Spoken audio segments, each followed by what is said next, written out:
नमस्कार, मैं चंदन कुमार और आप देख रहे हैं अपना पसंदीदा चैनल अंगवानी।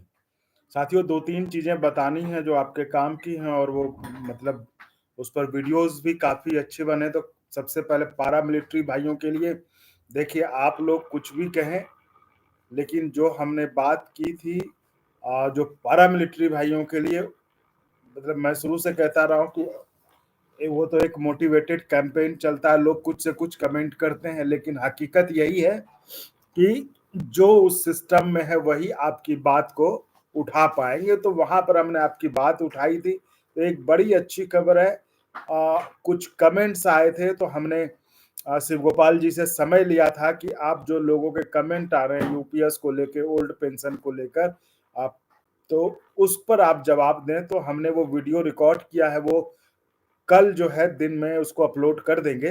तो उसमें पारामिलिट्री भाइयों के लिए जो उन्होंने बात की है वो बड़ी मार्के वाली बात है। उसमें ये है कि वो कुछ रेफर कर रहे हैं कि उन्होंने किन्हीं से बात की है, कैबिनेट सेक्रेटरी या किससे बात की है, जिसमें कि इस बात पर सहमति बनी है। तो वो खासकर पैरामिलिट्री के लिए तो वो बड़ी खबर है आपके लिए। तो वो वीडियो जारी कल होगा तो वो आप देख लेंगे। उसमें तमाम तरह के सवाल थे, तो उसमें पैरामिलिट्री भाइयों का भी एक सवाल था। तो उस लिस्ट में तो मैंने वो भी सवाल पूछ लिया था, तो उसका जवाब वो आ गया। ऐसा नहीं था कि पहले जो सवाल आप लोग करते हैं वही कमेंट था, तो हमने उनसे समय लिया था कि जो लोगों के कमेंट है उस पर आप जवाब दे दें। तो वो कमेंट एक वो था। तो वो क्या कमेंट है, इंडियन फौजी, नमस्कार फौजी साहब, नमस्कार और आपको सैल्यूट है, जय हिंद। आनंद श्रीवास्तव, नमस्कार चंदन भाई। ओह ग्रेट हम नहीं है, ग्रेट आप लोग हैं, आप लोगों का प्यार ग्रेट है। इंडियन फौजी आईटीबीपी 30 डिग्री में ड्यूटी पर हूँ। बाप रे बाप, कहाँ पर हैं आप ड्यूटी पे? लेकिन पेंशन नहीं है। सब सब होगा, सब होगा। भगवान के घर देर है अंधेर नहीं है, सब होगा। और ये कल वीडियो आप देख लीजिएगा, वो बड़ी अच्छी वीडियो आपके लिए। जो आप लोग कहते रहे ना, जो आपकी प्रमुख डिमांड में से तो एक ही है ना कि 20 साल वाला, तो वो तमाम कर्मचारियों के लिए उस पर बड़ी अच्छी बात है। तो वो आप देख लीजिएगा, वो आपके लिए वो वीडियो है। वो तो एक तरह से पारा मिलिट्री वाले भाई ज्यादा परेशान हो गए, लेकिन मैं कहता हूँ कि वो 20 साल वाला तो हर किसी के लिए इशू है, सिर्फ पारा मिलिट्री के लिए इशू नहीं है। या फिर उसको इस तरह से कुछ जो यूट्यूब वाले हैं जो इस तरह से उसको फैला, जैसे लगता है कि पारा मिलिट्री के लिए ये परेशानी का कारण है। अगर उसको देखेंगे पूरे इंटायरिटी में, अगर उसको देखेंगे तो वो समस्या तमाम लोगों के हैं। वो समस्या उन रिजर्व कैटेगरी से आने वाले लोगों के लिए भी, एक जो एससी एसटी से आते हैं, जो बीसी आते हैं, जो कि देर ज्वाइनिंग करते हैं, तो उनके लिए भी तो आफत है कि भाई आखिर वो देर ज्वाइन करेंगे तो 25 साल पूरा करना भी तो वो देखना होगा उनको। तो पता नहीं क्यों उसको पारामिलिट्री से जोड़ दिया गया, जैसे लगा कि ये सिर्फ पारामिलिट्री की समस्या है। तो हमने वहां पर उसको उसी तरह से ध्यान खींचने की कोशिश की थी कि ये तो सिर्फ पारामिलिट्री की समस्या नहीं है, नहीं तो फिर आप अकेले पड़ जाते ना, अच्छा ठीक है सिर्फ पारामिलिट्री की है। और इस तरह से उसको रिप्रेजेंट कर रहे हैं लोग, जैसे लगता है कि पारामिलिट्री वाला काम नहीं करना चाह रहा है। भाई देश के लिए है, वो तो जैसे होगा वो जान दे ही रहे हैं, सेवा कर ही रहे हैं, तो उससे वो कभी पीछे नहीं हटते। लेकिन इस तरह से इसको रिप्रेजेंट किया गया कि वो काम नहीं करना चाहते, 20 साल कर दो, 20 साल कर दो। ये कह रहा हूँ कि ये समस्या जो है सिर्फ पारामिलिट्री की नहीं, ये समस्या उन सब की है जो जो लेट ज्वाइन कर रहे हैं। खासकर देखिए सेंट्रल में तो इतना, लेकिन जो स्टेट गवर्नमेंट्स में होते हैं वहां तो और है, क्योंकि वहां तो बहुत दिनों तक वो कॉन्ट्रैक्ट पे रहते हैं, बाद में रेगुलर होता है। तो वो 20 साल कब 25 साल कब पूरा करेंगे?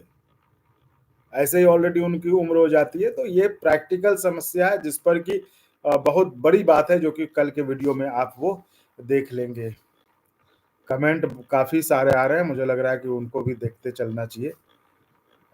आईटी से, लेकिन अरे पेंशन भी हो जाएगा फौजी साहब, होगा बिल्कुल होगा। आनंद श्रीवास्तव, कोर्ट एम्प्लॉय के बारे में सोचिए, डिस्ट्रिक्ट क्या है। आप देखिए मैं बार बार कहता हूं कि आप जो कोर्ट एम्प्लॉय के बारे में सोचिए, डिस्ट्रिक्ट को क्या समस्या है। चैनल का जो नंबर है वो आपके पास होगा ही, क्योंकि ये इस पे नहीं दिख रहा होगा नंबर, लेकिन आप जब चैनल के डिस्क्रिप्शन में जाएंगे तो उसमें नंबर है, या किसी और वीडियो में देखेंगे तो उस पर चैनल का नंबर दिखता है। तो आप उस पर व्हाट्सएप में मैसेज कर दीजिए क्या समस्या है, हम आपकी हर एक समस्या को उठाएंगे। देखिए हमने साफ साफ कहा है कि इस प्लेटफॉर्म को बनाने का मकसद ही मेरा सिर्फ है कि कर्मचारियों जो देश के की रीढ़ है, देश का विकास कोई नेता नहीं करता, नेता तो 5 साल आता है चुन करता, आप तो आते हैं 60 साल तक सेवा करते रहते हो और आपकी बदौलत देश विकास करता है या आगे या पीछे जाता है। ये सारा क्रेडिट आपके ऊपर, आगे गया देश बढ़ा तो आपके, पीछे गया तो आपके ऊपर, क्योंकि आप ही हैं जो 60 साल देश को अपना कंधे पे जो है देश को लेकर आगे बढ़ते हैं। तो उन कर्मचारियों के लिए, इसलिए मैं कहता हूँ हमारे लिए नेता इंपॉर्टेंट नहीं, हमारे लिए इंपॉर्टेंट देश के कर्मचारी हैं। तो अगर आपकी कोई समस्या है, आप आवाज नहीं उठा पा रहे, आप अपनी समस्याओं के बारे में जो प्रशासन है या जो एडमिनिस्ट्रेशन है, जो जो जो जो आपकी समस्याओं का समाधान करेंगे, उन तक बात नहीं पहुंच पाती, तो हम ये काम करेंगे कि आपकी बात को थोड़ा और ऊंचा करके पहुंचा, ताकि वहां तक आपकी बात पहुंच जाए। इसके लिए जरूरी यह है कि आप जो है व्हाट्सएप पे जो चैनल का नंबर, उस पर अपनी समस्या, अपना नाम और जगह के साथ मैसेज कर दीजिए। अब ये मत सोचिए कि तुरंत फोन करें, क्योंकि फोन देखिए हर समय हो सकता है उठ पाना संभव नहीं होता, तो उससे नाराज नहीं होना है। आप सिर्फ मैसेज करके छोड़ दीजिए, बाकी काम मेरा, हम आपको खुद फोन करेंगे, उसके बाद आपसे सारा डिटेल लेंगे और उसके बाद हम उसको बात करेंगे कैसे इसको आगे ले जाना है। तो जो भी समस्या है, कोर्ट एम्प्लॉई, देखिए कहता रहा हूँ कि देश का कोई भी कर्मचारी हो, एक छोटा से छोटा 4th ग्रेड से लेकर कोई भी कर्मचारी हो, सबकी समस्या उठाएं, क्योंकि हमें इसे कर्मचारियों का प्लेटफॉर्म ही बनाना है। हमें कर्मचारियों की, क्योंकि मैं मानता हूं कि देश के विकास में उनका योगदान है, भले लोग कुछ कहे, ठीक है कुछ कर्मचारी हो ही जाते हैं, नहीं करते, लेकिन ठीक है। तो उनके लिए जो है ये आवाज उठानी है, तो वहां पर जो उनके जो समस्या है उनको हाईलाइट करना, ताकि जो जिम्मेदार लोग हैं, जो उनकी समस्याओं पे फैसला लेने वाले लोग हैं, उन उन तक ये बात पहुंचे और उनकी समस्या कम हो। तो आनंद जी, आपकी जो भी समस्या है चैनल के व्हाट्सएप नंबर पर या अन्य कोई भी है, वो इसी तरह एक ट्रैकमैन वाले भाई साहब ने लिखा था कि आप कभी वहां पर आइए, तो मैं बिल्कुल आना चाहूंगा। आप मुझे बताइए कहाँ पे आना है, कैसे, मैं फिर आपको भी कहूँगा। आपको मैंने कमेंट भी किया था कि आप चैनल के नंबर पे व्हाट्सएप करें, अपना नाम पता सब कुछ दें, फिर हम बात करते हैं और फिर देखते हैं कैसे क्या हो सकता है उसके। समीरन विश्वास जी, जय हिंद सर, जय हिंद, जय हिंद। रामकिशन जी, सर जी जय हिंद, रामकिशन जी जय हिंद, सबको बॉर्डर पे जय हिंद। विनोद कुमार, जय हिंद जी, 17 डिग्री ड्यूटी पर हूँ उत्तराखंड में। उत्तराखंड में कहाँ पे ड्यूटी पे हैं 17 डिग्री में? इसलिए तो भाई आपको सैल्यूट है, विशेष सैल्यूट है, आप कम थोड़ी ना देश के लिए इतना करते हैं। हम बताइए, जब घर में ये पहन के जो है बैठे हुए आराम से, आप जो है हमारी देश की सेवा में, देश के लोगों की सेवा में आप बॉर्डर पे हैं, ताकि हम आराम से घर में बैठकर अभी आपसे बात कर पाए। हो सकता है वहां आप जहाँ पे हो वहां पे लाइट ना हो, बिजली ना हो, है ना, उन सुविधाओं का अभाव हो, लेकिन आप फिर भी वहां पर खड़े हैं ताकि हम सुरक्षित रह सके, ताकि हम जो अभी कर रहे हैं, जो आपसे बात कर रहे हैं घर में बैठकर, है ना, तो ये सब आपके कारण संभव है। इसलिए आपको फिर से बड़ा सैल्यूट, जय हिंद। गुड्डू कुमार, वीआरएस समय के ही पेंशन मिलना चाहिए, बिल्कुल। इस पर भी है, इस पर भी बड़ी बात है। ये सवाल किसी ने पूछा था, इस सवाल को भी हमने पूछा है, इसका भी जवाब है, आप वो देख लीजिएगा। वीआरएस के समय, सुमित तोमर जी, सीआरपीएफ की जन से तय, सीआरपीएफ, अरे हम तमाम पारामिलिट्री भाइयों को जय हिंद। राजेंद्र सिंह जाट जी, जय हिंद सर, जय हिंद। इंडियन फौजी, चाइना बॉर्डर उत्तराखंड में 30 डिग्री टेम्परेचर है सर, ओहो, हड्डी गलाने वाली ठंड है, लेकिन गवर्नमेंट हमें पेंशन नहीं देना चाहती है। पेंशन तो देना ही पड़ेगा, मिल ही जाएगा, इसलिए ठीक है, थोड़ा संघर्ष है आपके लिए। दो चीजें मैं वही कह रहा हूँ कि दो चीजें अच्छी खबर है, एक तो सुप्रीम कोर्ट वाली खबर है, और एक जो शिव गोपाल जी ने दावा किया, जो एक सवाल आया था, पारामिलिट्री भाई का ही सवाल था, वो सवाल हमने उनसे बातचीत में पूछ लिया, उसका वो जवाब दिया है, तो वो आप कल सुन लीजिएगा। वो दोनों खबरें आपके लिए, आपको राहत देने वाली है, सुकून देने वाली खबरें हैं, वो आप देख लीजिएगा। विनोद कुमार जी, आप लोग इतना कर रहे हैं हम लोग के लिए, बहुत बहुत धन्यवाद। नहीं ठीक है, इतना क्या कर रहे हैं, बहुत कम है जो आप कर रहे हैं हम लोगों के लिए, देश के लिए, वो उसके सामने ये कुछ भी नहीं है। आप इतना कर रहे हैं, मतलब उसको बार बार सैल्यूट है, उसको बार बार प्रणाम है, उसको बार बार नमस्कार है। पंकज सिंह, जय हिंद सर, आप बहुत अच्छा मुद्दा उठाते हैं। हम बीएसएफ में हैं, यूपीएस का नोटिफिकेशन कब है? बिल्कुल, आप बीएसएफ में, बीएसएफ के लिए तो बहुत सारे मुद्दे हमने उठाए हैं, उनके बहुत सारा जो अभी आपका बीएसएफ में पे एंड सेटलमेंट वाला इशू, वो बहुत बढ़िया था कि कई लोगों के जो वो वीडियो अपलोड हो जाएगा एक दो दिन में, वो वीडियो बना हुआ वो बहुत बढ़िया कि कैसे आपके जो जो जो मतलब जो बीएसएफ या जो भी पैरामिलिट्री के फोर्सेस, खासकर ये समस्या कह रहे हैं कि बीएसएफ में ज़्यादा आ रही है कि वो लोग अगर रिटायर हो जाते हैं उनके बाद उनकी मृत्यु भी हो जाती है, तो उन पर जो डिपेंडेंट है, जो वीरांगना है, यानी उनकी जो धर्म पत्नी, उनको किस तरह से सरकारी अफसर के जो है वो चक्कर लगाने पड़ते हैं और मामला 4-5 साल तक लटक जाता है, लेकिन उनकी पेंशन की शुरुआत नहीं होती। तो इस पर भी हमने एक बनाया है, तो वो आप देख लीजिएगा, वो है इशू, वो हो जाएगा। ब्रोकन हार्ट, अरे नाम ही आप ब्रोकन हार्ट रखिएगा तो फिर कैसे होगा, हौसला रखिए। 100 डेज लीव का क्या हुआ sir? Broken 100 days sir, supreme court का date, Sumit CRP, instant pension, हाँ इंस्टेंट पेंशन और सुप्रीम कोर्ट का, ये सारे जो है अब आप समय नजदीक आ रहा है और ये सब कुछ अब हो जाएगा। हिरण्या सैकिया, चंदन सर, ज्यों ही 20 साल पेंशन जाने के बाद उसी दिन से पेंशन नहीं मिलने से, ये देखिए ये बहुत बड़ा मुद्दा है कि तुरंत रिटायर होने के बाद वेट करने का, तो उस पर भी किसी का सवाल था, तो उस पर भी जवाब दिया है शिव गोपाल जी ने, तो वो वीडियो देखिए। देखिए अब आप कहिए शिव गोपाल जी, तो जो हमें मिलते हैं, जो हमारे सामने होते हैं, हम उनसे बात करते हैं, क्या आप जवाब दे पाएंगे? वो रजामंदी जताते हैं, तो हम देखिए किसी को ना जिद करते ना जबरदस्ती करते, और हमारे लिए ये बिल्कुल साफ है कि हमारे लिए कर्मचारी इंपॉर्टेंट है। अगर आपके सवाल हैं तो हम ये सोचते हैं कि आपके अगर ये सवाल हैं, इस सवाल का जवाब कौन दे पाएगा? तो जो सक्षम होता है, जो जवाब दे पाते हैं, हम उनसे रिकॉर्ड कर लेते हैं। बाकी हमारे लिए और कोई ऐसा नहीं कि कोई हमारे लिए ये है। हमारे लिए कर्मचारी इंपॉर्टेंट है, कर्मचारी की समस्या महत्वपूर्ण है, कर्मचारी के सवाल महत्वपूर्ण है, और उनके जवाब खोजना मेरे लिए उससे भी ज्यादा महत्वपूर्ण है। क्योंकि अब देखिए जिस तरह से इंडियन फौजी और भी कई लोग, तो मुझे लगता है अभी अधिकतर संख्या में पैरामिलिट्री के भाई ही हैं लाइव, जो कि वो कह रहे हैं कि उत्तराखंड में 30 डिग्री पे, 20 डिग्री पे, 10 डिग्री पे हैं। तो अब वो कहाँ से सवाल अपना पूछ पाएंगे? वो किनसे पूछेंगे सवाल? मैं समझ सकता हूँ उनकी, तो ठीक है, उनके कमेंट जो आते हैं उन्हीं को मैं सोचता हूँ कि चलिए वो हमारे लिए अगर बॉर्डर पे खड़े हैं, वो हमारे लिए अगर लॉ एंड ऑर्डर की समस्या के लिए खड़े हैं कि हम सुरक्षा दे रहे हैं देश अगर, तो हमारा भी फर्ज बढ़ता है कि अगर हम उनकी समस्याओं को कुछ कम कर सकें, उनके जवाब लाकर उनको थोड़ा सुकून दिला पाए, उनको थोड़ा राहत दिला पाए, तो ये हम करने की कोशिश करते हैं। बाकी हमारे लिए, बार बार कहता हूं, हमारे लिए नेता महत्वपूर्ण नहीं है, हमारे लिए सिर्फ कर्मचारी महत्वपूर्ण है, और वो आप हैं। जो मिलने से कैसे करे बने, बिल्कुल वही कह रहा हूँ कि ऐसा नहीं होने वाला है। उस पर जो है जवाब दिया, बढ़िया जवाब है। Old pension scheme sir -3 degree आप बोल रहे हैं।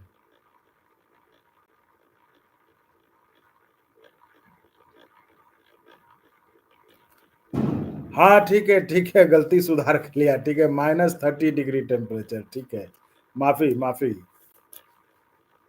आप देखिए -30 में रहे चाहे कि भाई, आप हैं खड़े हैं ना, अभी 9:15 है, सब लोग घर में है ना, देश में सब लोग घर में, लेकिन आप बॉर्डर पे है या फिर जहां भी आपकी ड्यूटी, आप डिप्लॉयड है ना, किस लिए डिप्लॉय है? हमारे लिए ही तो है, ताकि हम घर में निश्चिंत होकर आराम से रहें। तो आप -30 तो अभी है, आप तो उससे भी कम में रहते हैं, इसलिए आपके लिए तो ये जिक्र करना तो बेकार ही है कि हम कहें -30 में, -20 में। आप तो माइनस, कितने माइनस में रहते हैं, और उसका मोल कुछ भी नहीं है जो आप देश के लिए सेवा करते हो। तो Indian Raghavendra, thank you sir, thank you जी।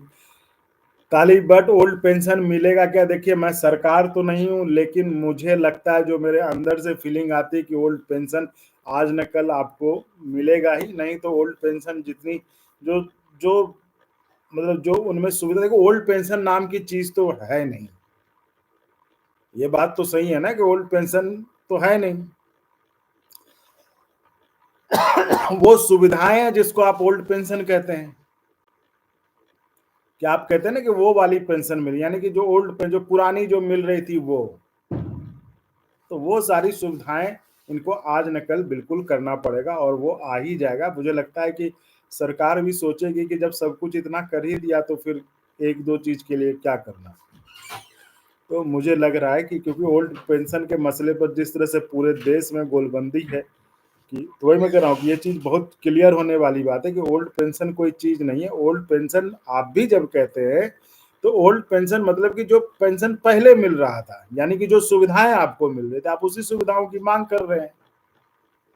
और हमने अपने अंगवानी चैनल पे भी एक पोल करके सर्वे किया था कि आपके लिए ओपीएस नाम इम्पोर्टेंट है या सुविधाएँ? तो आपने कहा था कि हाँ, हमें तो वो जो मिलती है सुविधाएँ वो इम्पोर्टेंट है। तो उस लिहाज से मुझे लगता है कि वो सुविधाएँ सरकार को आज न कल देनी ही पड़ेगी क्योंकि भले अभी नहीं मुद्दा बन पाया उस तरह से चुनाव में, लेकिन वो मुद्दा बनेगा, लोगों को सरकार को इसको मानना पड़ेगा। Shridhar Kumar ji, thank you so much sir for showing interest in our pension matter. Sir please convince to government for this is our only demand. जी, ये देश के तमाम कर्मचारियों का यही एक डिमांड है, लेकिन वो ये भी सच्चाई को स्वीकार करते हैं कि पता नहीं हो पाएगा नहीं पाएगा, लेकिन ठीक है। देखिए ट्रेड यूनियन का जो मैं तो पहले से नहीं जानता था ये सब चीज़ें, लेकिन जब गया आप लोगों के कारण ही, आप लोगों के सवालों के जवाब खोजते ही खोजते जब ट्रेड यूनियन जाने लगा, वहाँ जब बैठने लगा तो वहाँ जब लोग बात करते हैं ना कि भाई ट्रेड यूनियन की फिलॉसफी होती है कि जो मिल जाए उसको हम पॉकेट में रख लो और बाकी जो नहीं मिला उसके लिए संघर्ष करो। तो ये जो बताते हैं ट्रेड यूनियन वाले, तो उस लिहाज से लगता है कि अच्छा मतलब यूपीएस में जो बता रहे हैं जिस तरह से अभी जो एआईआरएफ के नेता हैं महासचिव हैं शिव गोपाल मिश्रा जी, जो कि अभी तक अपने स्टैंड पर कायम है, वो कहते हैं कि यूपीएस में कई ऐसी सुविधाएं हैं जो कि पुराने पेंशन जैसी हैं और एक दो बची हैं उसको लड़ कर ले लिया जाएगा। तो अगर उनकी बात को माने जो वो दावा करते हैं कि मान लीजिए किसी को अगर एनपीओ, वो उस लिहाज से मुझे वो बातें कुछ कुछ हद तक सही लगती हैं कि मान लीजिए अगर एनपीएस में कोई है और उसको 500 रुपए मिल रहा है पेंशन, या फिर उदाहरण के लिए लीजिए जिन अवधेश जी का हमने लाइव किया था, अवधेश जी को 1200 रुपए पेंशन मिल रहे थे। अब वो कह रहे हैं कि उनको अगर 1200 मिल रहा है एनपीएस में, अगर यूपीएस लेने से अगर उनकी पेंशन 20, वो कह वहां पे तो हो रही थी कि 20-25 हजार हो जाएगा, लेकिन मैं कह रहा हूँ चलिए 20-25 हजार छोड़िए, 15 हजार 17 हजार भी हो जाएगा, तो वो कहते हैं कि उसको डीए जुड़ेगा, डीए जुड़ के जो है 20-22 हजार हो जाएगा। तो मैं कहता हूँ अगर जिसको 1200 मिल रहा है उसको अगर अभी यूपीएस से 15 हजार भी मिल जाए, उसके लिए तो मुनाफे का ही सौदा है ना। नहीं तो आप समझिए ना कि रिटायरमेंट मतलब सीनियर सिटीजन, यानी कि आप 60+ हो गए, उस उम्र में तो आपको तमाम खर्चे होते हैं, आपके दवाओं के खर्चे होते हैं, दवाओं क्या मिनिमम आप अगर कुछ नहीं भी है आपको, आपको बीपी शुगर तो आजकल सबको होता है, तो उसकी दवाएं भी 1200 रुपए में नहीं हो पाएंगी। तो घर तो चला पाना आप सोच लीजिए कितना मुश्किल काम होगा। घर 1200 रुपए में, और किसी किसी को तो 500 400। तो मैं ये कह रहा हूँ उस लिहाज से अगर आप देखेंगे तो वो तो भाई ठीक है, क्योंकि अगर वो आदमी नहीं लेगा तो वो तो उसको 1200 ही मिलता रहेगा। और जिस तरह से चाहे एआईआरएफ हो, चाहे एनएफआईआर हो, चाहे रघुवैया जी की टीम हो, बीसी शर्मा जी की, या फिर शिव गोपाल जी की, इन लोगों ने दोनों मतलब इस पे एक मत है कि दोनों ने कहा कि सरकार एकदम साफ साफ कर चुकी थी कि हम नहीं देंगे ओपीएस। तो जब अगर सरकार इस तरह से कह रही कि हम नहीं देंगे ओपीएस अभी, तो उस लिहाज से तो मुझे लगता है कि यही था। और बाकी अगर मिल जाए ओपीएस तो बहुत बढ़िया तो है, लेकिन प्रैक्टिकली तो यही है कि उस आदमी को, आप अवधेश जी को सोचिए या किसी और को सोचिए जिसको पेंशन 1000 रुपए मिल रहे हैं, 500 900 मिल रहे हैं, वो अगर अभी क्या करेगा फिर वो, या तो वो ओपीएस मिलने का इंतजार करे तब तक वो 1500 रुपए में अपनी जिंदगी बिताए, या फिर यूपीएस में जाके कम से कम 1000 से वो 15 हजार 10 हजार कर ले। तो इसलिए कहने कि इन सब चीजों के लिए जो दावे और दोनों तरफ से किए जा रहे हैं, तो उसके लिए आपको इंतजार करना पड़ेगा गजट का, जो कि अब आने ही वाला है गजट। तो गजट आ जाएगा, उस पर आपको सब कुछ क्लियर हो जाएगा। उसके बाद फिर आपको जोड़ घटाव करने में भी फायदा रहेगा कि किधर बड़ी मिल रहा है, किधर क्या मिल रहा है, किधर क्या नहीं मिल रहा, और कितना ओपीएस और इसमें अंतर है। ये चीज तभी आपको समझ में आएगी। लेकिन फिलहाल चूंकि हमको उन्हीं की बात मानने को, कि वही जाते हैं मीटिंग में, वही लोग मीटिंग में जाते हैं, तो चाहे राघवैया जी हों, चाहे शिव गोपाल जी हों, या जेसीएम के अन्य सदस्य हों, वो जाते हैं, और बाकी लोग देखते कोई बात तो करते नहीं है, तो वो लोग जाते हैं, तो वो लोग जो कहते हैं उन्हीं की बात मानी जाएगी ये भी, क्योंकि बाकी लोग किसी ने देखा नहीं है। ये बात क्लियर हो जाइए, मैं बार बार स्पष्ट कर रहा हूं, और ये आप लोगों को भी कहता हूं कि एकदम अपने को परेशान मत करिए। ऐसा नहीं कि आपको ओपीएस मिला हुआ था अभी और अभी छिन गया जो आप बेचैन हो रहे, एकदम परेशान मत होइए। इतने दिन से जो था वही चल रहा है, तो थोड़े दिन और इंतजार कर लीजिए, और इधर उधर के कहने पे मत आइए, क्योंकि ये बात उस एजेंडे में क्या था, क्या सरकार का प्रस्ताव, ये सिर्फ और सिर्फ जेसीएम में जो लोग हैं उन्हीं को पता है। बाकी लोग जो इधर उधर बता रहे हैं उनको कहीं ऑथेंटिक कोई जानकारी नहीं। हाँ, अगर वो कहते हैं कि जेसीएम वालों ने मुझे बताया है तो मान सकते हैं, क्योंकि वो उनका हवाला दे रहे हैं, और हमने हमेशा से कोशिश की कि जो जेसीएम, इसलिए मैं हमेशा से कभी अपनी तरफ से कोई बात नहीं, क्योंकि मुझे कैसे पता चलेगा, और हम इसे एक क्रेडिबल प्लेटफॉर्म हमेशा बनाने की कोशिश करते हैं कि यहाँ से एक भी जानकारी गई वो गलत नहीं होनी चाहिए। इसलिए हमने जेसीएम के जो लोग हैं, चाहे शिव गोपाल जी हो, चाहे राघवैया जी हो, चाहे बीसी शर्मा जी हो, तो वो जो रहते उनसे हम बात कर उनकी बातें रखते, ताकि वो ऑथेंटिक बातें हैं। भले अब आप स्टैंड पे सवाल खड़े कर सकते हैं कि पहले क्या बोल रहे थे, आज क्या बोल रहे, वो अलग मसला है, वो कर्मचारियों को तय करना है, मुझे नहीं तय करना है। मुझे सिर्फ ये करना है कि ये जो सवाल थे, जो आपके सवाल हैं कि यूपीएस में क्या प्रावधान है, वो वही लोग बताएंगे, क्योंकि वो वही लोग जाते हैं, उन्हीं लोगों को प्रस्ताव पता है कि सरकार का क्या प्रस्ताव था। बाकी कोई बाहरी नहीं बता सकता, कोई नहीं बता सकता, क्योंकि किसी को पता ही नहीं है। सब कल्पनाओं के घोड़े दौड़ा रहे हैं बाकी लोग, इसलिए इस चीज पे क्लियर रहिए। और मैं तो हमेशा कहूंगा कि आज जिस तरह का व्हाट्सएप यूनिवर्सिटी का दौर है, जिसमें कोई से कुछ व्यूज और सब्सक्राइबर्स के लिए कुछ से कुछ करते हैं लोग, कुछ से कुछ खबर बना के लोगों को गुमराह करते हैं, उस दौर में आपको अपने को शांतचित्त रखना बहुत जरूरी है, और गंभीरता के साथ, क्योंकि आपका जो समस्या, आपका जो मसला है वो बहुत गंभीर है, और शायद यही कारण है कि आपके चैनल के सब्सक्राइबर्स अभी 30-32 हजार में है, और बाकी जो गलत सलत एकदम खूब ढोल बाजा बजा के ऐसा बनाते हैं जैसे लगता है कि अभी हो गया, ओपीएस लागू हो गया देश में। आप हेडलाइन देखेंगे ओपीएस लागू, है ना, ऐसे लग बस। कुछ लोग तो यहीं का कंटेंट चोरी करके उन अपने सब्सक्राइबर बढ़ा लिए, वो 1 लाख 1.5 लाख।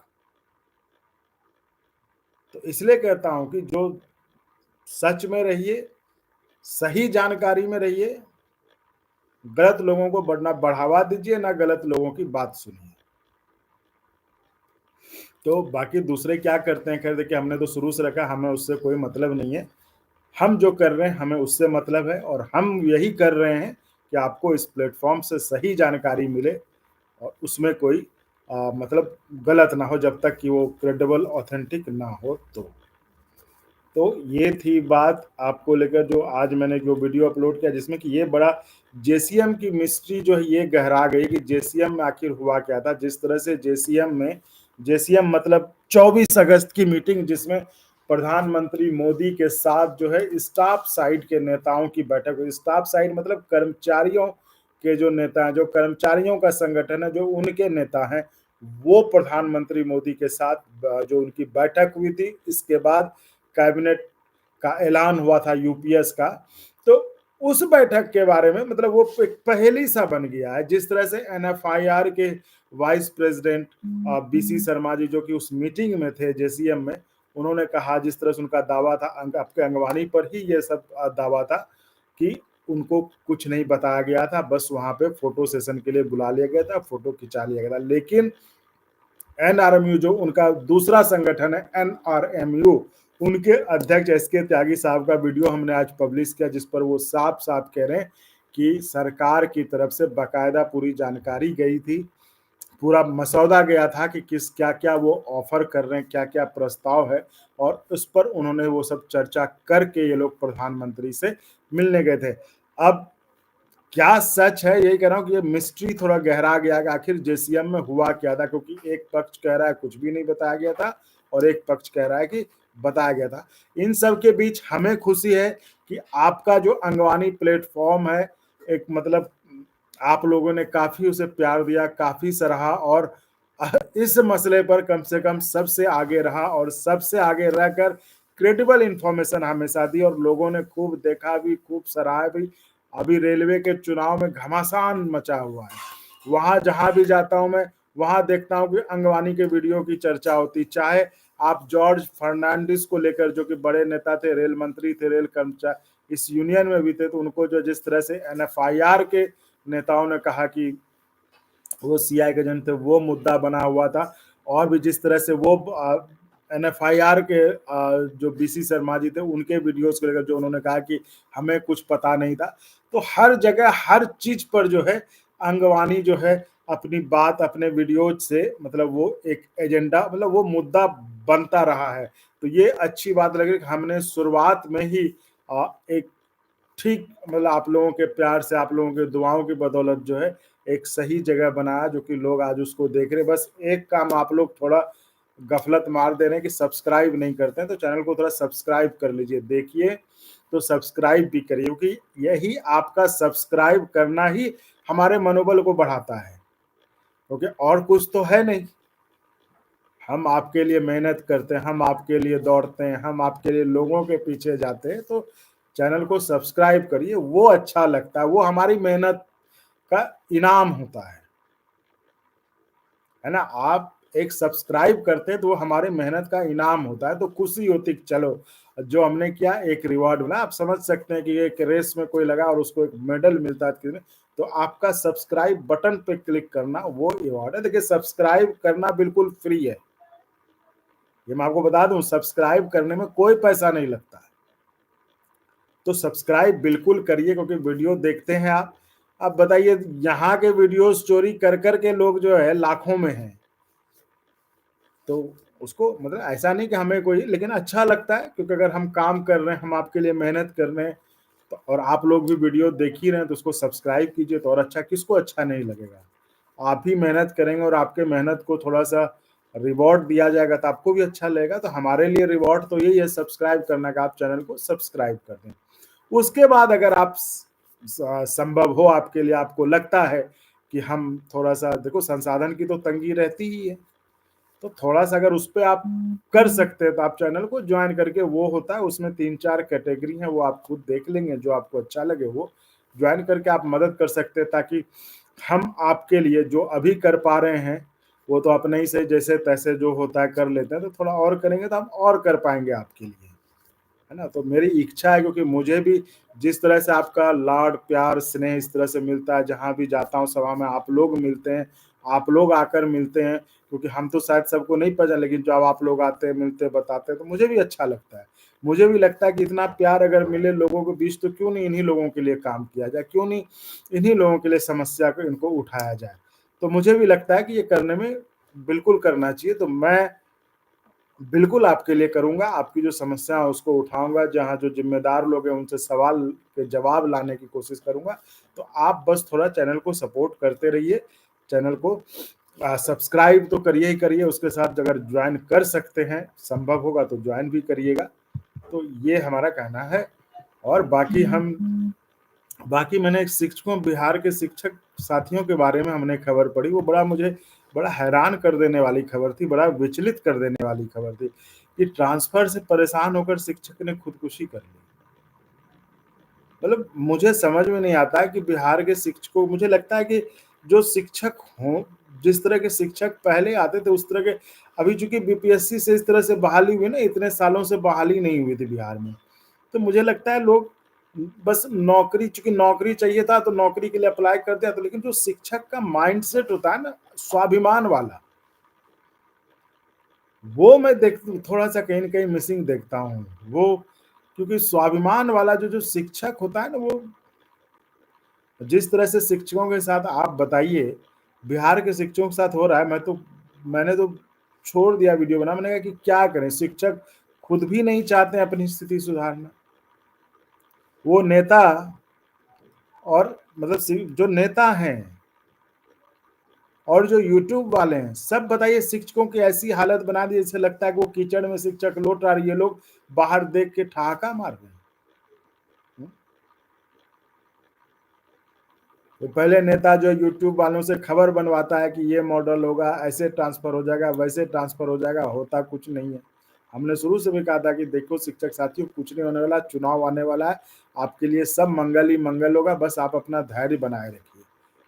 लेकिन शिक्षक भी, वही मैंने कहा ना कि शिक्षकों में थोड़ा जो बीपीएससी से आए हैं उनको थोड़ा लगता है वो उस तरह के शिक्षकों के इससे उनको बस लगा कि चलो शिक्षक, मतलब नौकरी तो चाहिए हर किसी को, इसमें कोई गलत बात भी नहीं है, तो नौकरी चाहिए, तो बस वो नौकरी सोच के आ गए, मुझे लग रहा है वो शिक्षकों वाली बात जो है।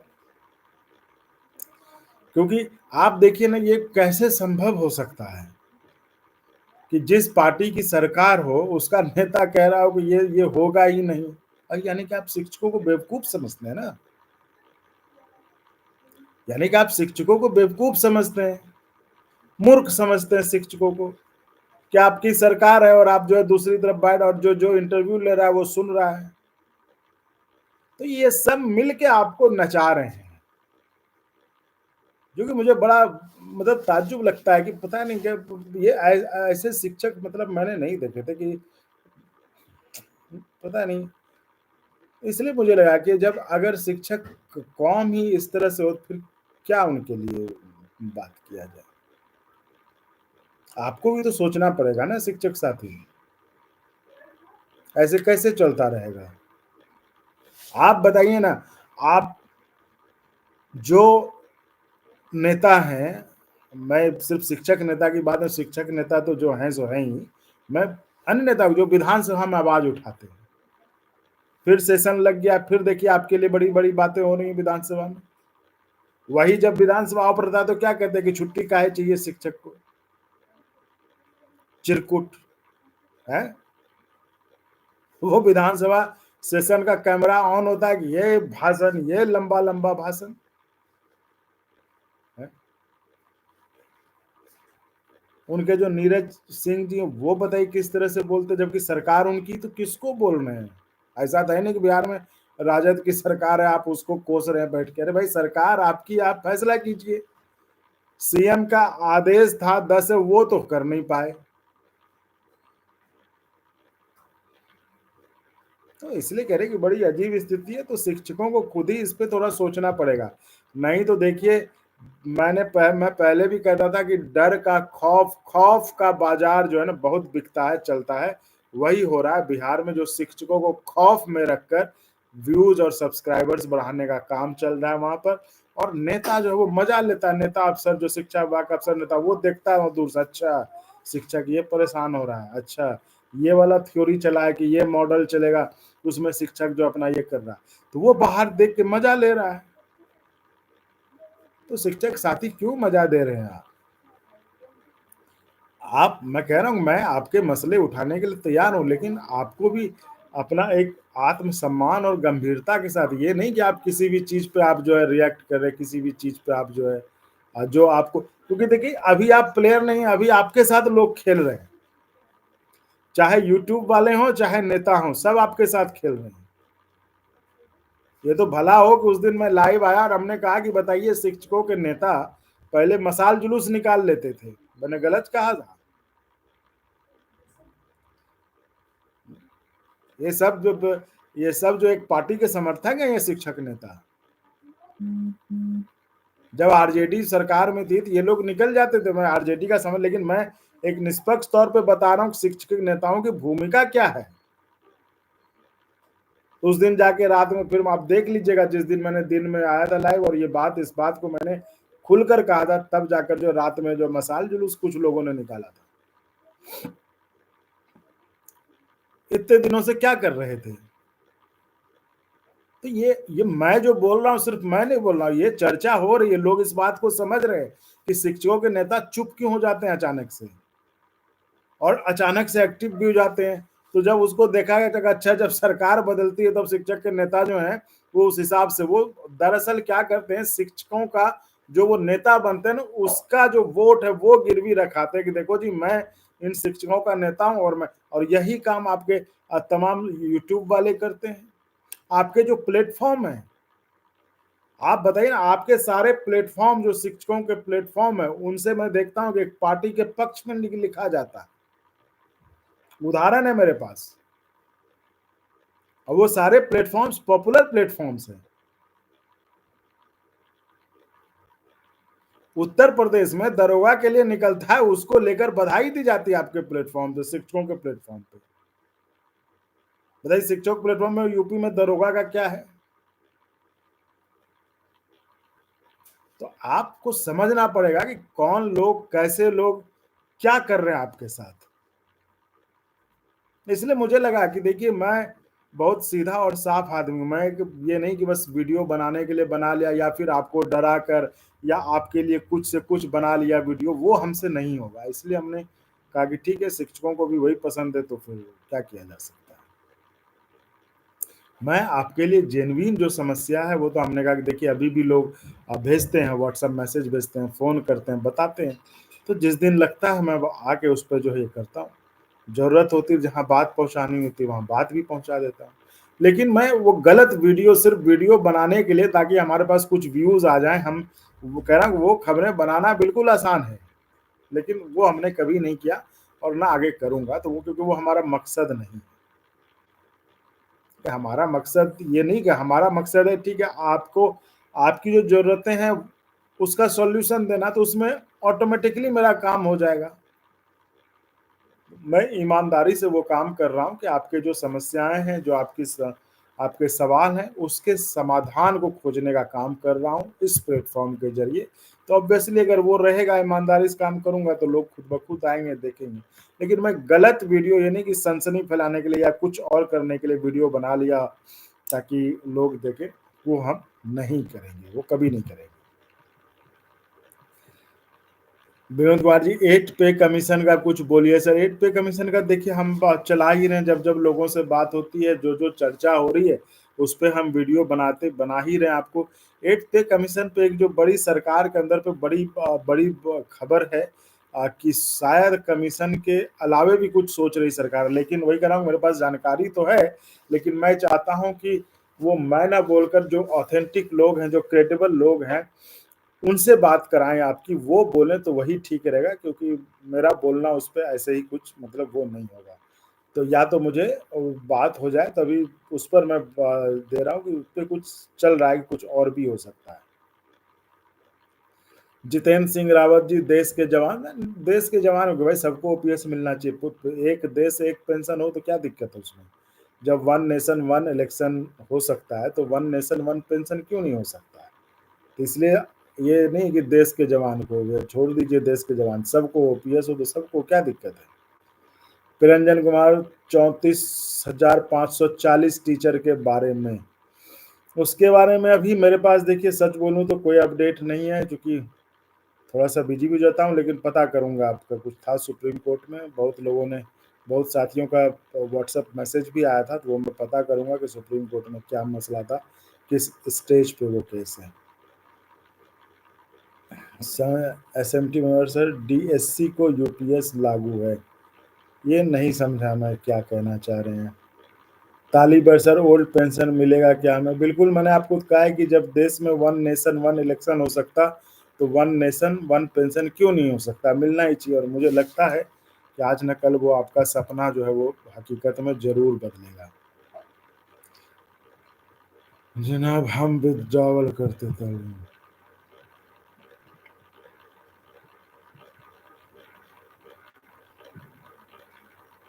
Mahantesh, thank you sir, CF के सारे मुद्दे को आपके चैनल हमको दिखने, बहुत बहुत धन्यवाद धनबाद जी। अगर आपको लग रहा है ऐसा कि हम आपके मुद्दे को उठा रहे हैं, आपके मुद्दे को अ, सही ढंग से उसको करना चाहिए, आपने कहा है, आपको ये लग रहा है, तो उसके लिए भारी आभारी, दिल से आभार, बहुत बहुत धन्यवाद। सर, एनपीएस का पैसा विड्रॉल करते हैं तो खाली इसमें अपने शेयर पे 25, तो क्या फायदा है? नहीं नहीं, एनपीएस तो कोई कहता ही नहीं कि फायदा है, एनपीएस तो कोई नहीं कहता है कि फायदा है। तो वही लोग कह रहे हैं कि एनपीएस जो चल रहा था, जो एनपीएस अभी मिल रहा है, उससे ये बात तो तय है कि एनपीएस से तो बेहतर यूपीएस है, ये लोग कह रहे हैं। तो उस पे अब गजट आ जाए तो उसमें फिर मिला लिया जाए कि कौन सा अच्छा है क्या है। ऐसे तो फिर तो सब अंदाजी ही होगा ना। Ashok Kumar ji, thank you sir giving valuable updates every time every day, thank you very much sir, बहुत बहुत धन्यवाद। आप भी सुनते हैं, आपका भी प्यार स्नेह बना रहता है, ये हमारे लिए बड़ी बात है। सिमटी मनोहर सर, तेरे सर्विस है डीएससी सर्विस में डिस्चार्ज का एलएनसी ओनली डिडक्टिव एलिमेंट मिला है, सर्विस एलिमेंट नहीं। आप जो भी है ना, इसको थोड़ा सा आप व्हाट्सएप पे मुझे मैसेज कर दीजिए, अगर ये लगता है कि कहीं किन्हीं से पूछने से ये इसका जवाब मिल सकता है तो मैं पूछ के बताऊंगा आपके लिए। जो एसएमटी मनोहर जी जो कमेंट कर रहे हैं कि 13 ईयर सर्विस है डीएससी सर्विस में, तो डिस्चार्ज किया एलएमसी ओनली डिसेबिलिटी एलिमेंट मिला है, तो आपका देखिए, मैंने कहा ना मैं सरकारी कर्मचारी हूँ, मुझे नहीं पता कि सब कुछ पता हो, तो ये आप अगर मुझे व्हाट्सअप कर देते हैं ये वाला चीज़, तो ये मैं जिन कोशिश करूंगा कि जो ये जवाब दे पाएंगे उनसे मैं आपके लिए जवाब लेके आऊंगा।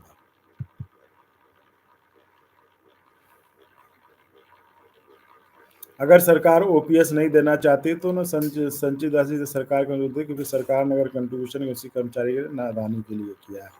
बिल्कुल सही, इस पर भी जो है, इस पर भी है, इस पर तो बात हो रही है जो शिव गोपाल जी करते कि 10% नहीं, मसला 20% का है। तो वो आप सुन लीजिएगा, वो एक दो जगह वो लाइव में भी बोले हैं। आपका भरोसा नहीं करना वो अलग मत है, लेकिन उन्होंने कहा है, ये मैं आपको बता रहा हूँ।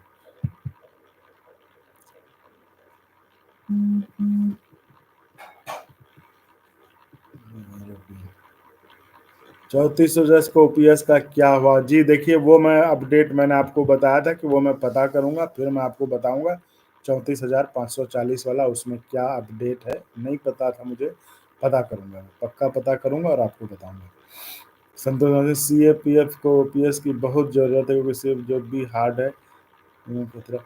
नहीं नहीं, बात देखिए, मैं फिर वही कहता हूँ कि आप लोग इस तरह से रिएक्ट करते हैं सीएपीएफ को, जब आप ऐसे बात करते से लगता है कि आप नहीं करना चाहते, और यही यही इमेज बनाया जाता है कि सीएपीएफ नहीं कर भाई, ठीक है नौकरी है देश के लिए कर ही रहे जो है, लेकिन अगर सहूलियत मिल सकती तो क्यों। तो इसी पर जो 20 साल वाला ही तो आपका एक बड़ा समस्या है, तो उस समस्या पर हमने कहा था कि वो सवाल जो है हमने पूछा था, और उस पर शिव गोपाल जी ने बड़ी अच्छी बात कही जो आपके लिए बड़ी महत्वपूर्ण है, उस पर कहीं उन्होंने बात की थी, तो वो कह रहे हैं कि वो शायद बात मान ली गई है, ठीक है। तो वो आप कल वीडियो देख लीजिएगा, वो वीडियो कल जारी कर देंगे, तो वो वीडियो देख लीजिएगा।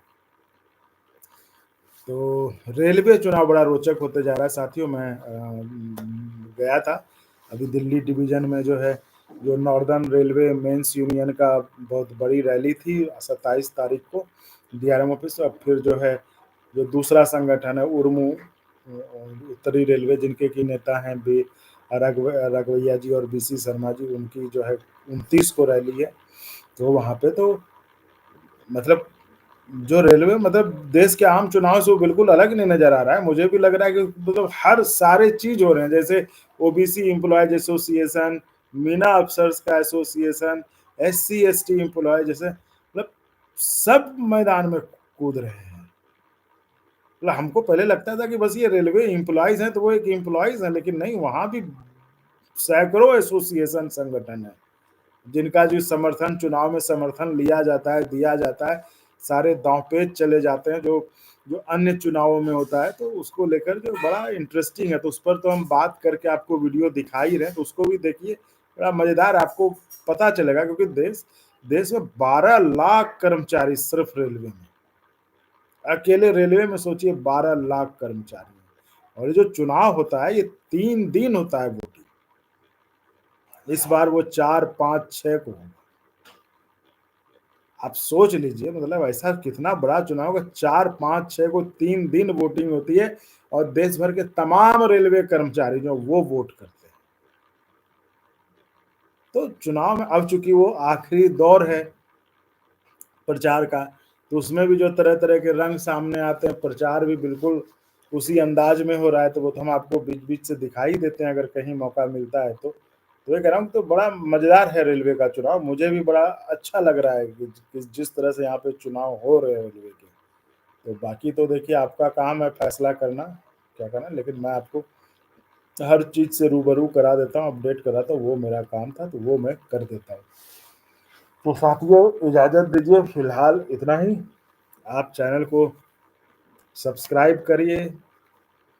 ये मतलब आपसे ख़ास तौर से गुज़ारिश है कि आप अगर जॉइन नहीं कर पाते हैं कोई बात नहीं, लेकिन सब्सक्राइब करिए, हर घर तक पहुँचाइए चैनल को। देश के तमाम कर्मचारी के घर पहुँचाइए इस चैनल को, क्योंकि वही हमारा सपोर्ट है, वही हमारा संबल है, जिससे कि हमें जोश मिलता है, हमें उत्साह मिलता है, हमें लगता है कि हमें एक मेडल मिला। आपका एक सब्सक्राइब एक मेडल के समान हमारे लिए लगता है कि चलिए आपने हमें जो हमारे मेहनत को पारिश्रमिक दिया कि चलिए ठीक है ये, और जो लगे कि आप संभव है और आपके लिए मतलब आप कर सकते हैं, तब आप ज्वाइन करिए। ज्वाइन करके आप चैनल को मजबूती प्रदान कर सकते, ताकि जो संसाधनों की जो तंगी होती है उसको दूर करते हुए हम आपके लिए और बेहतर ढंग से कर पाए। शुरुआती दौर की बातें, बाकी तो देखिए फिर चैनल और बढ़ेगा, सब ठीक हो जाएगा, फिर तो कोई ज़रूरत नहीं होगी आपके ज्वाइन करने की। लेकिन फिलहाल जो है उसमें अगर आपको लगता है कर सकते हैं तो ज़रूर आपको करना चाहिए ज्वाइन। बाकी नहीं कर सकते हैं कोई बात नहीं, आप सब्सक्राइब जरूर करें और करवावें। कम से कम आप अगर हर एक कर्मचारी वो देख लें, अगर हम अपने घर में अपने आस पड़ोस रिश्तेदारी में भी करा दिए तो काम हो जाएगा, ताकि हर घर तक जिनके लिए हम काम कर रहे हैं, जिनके लिए आवाज़ उठा रहे हैं, उन तक पहुंच जाए, यही हमारी जीत है। तो फिलहाल इजाज़त दीजिए, बाकी आप वीडियोस देखते रहिए, हम आपके लिए मेहनत करते ही हैं, हर समय कोशिश में जुगाड़ में लगे ही रहते हैं, कुछ ना कुछ आपके लिए मिल जाए, कुछ नया मिल जाए, तो वो कोशिश हमेशा जारी रहेगी आपके लिए। तो फिलहाल इजाज़त दीजिए, धन्यवाद।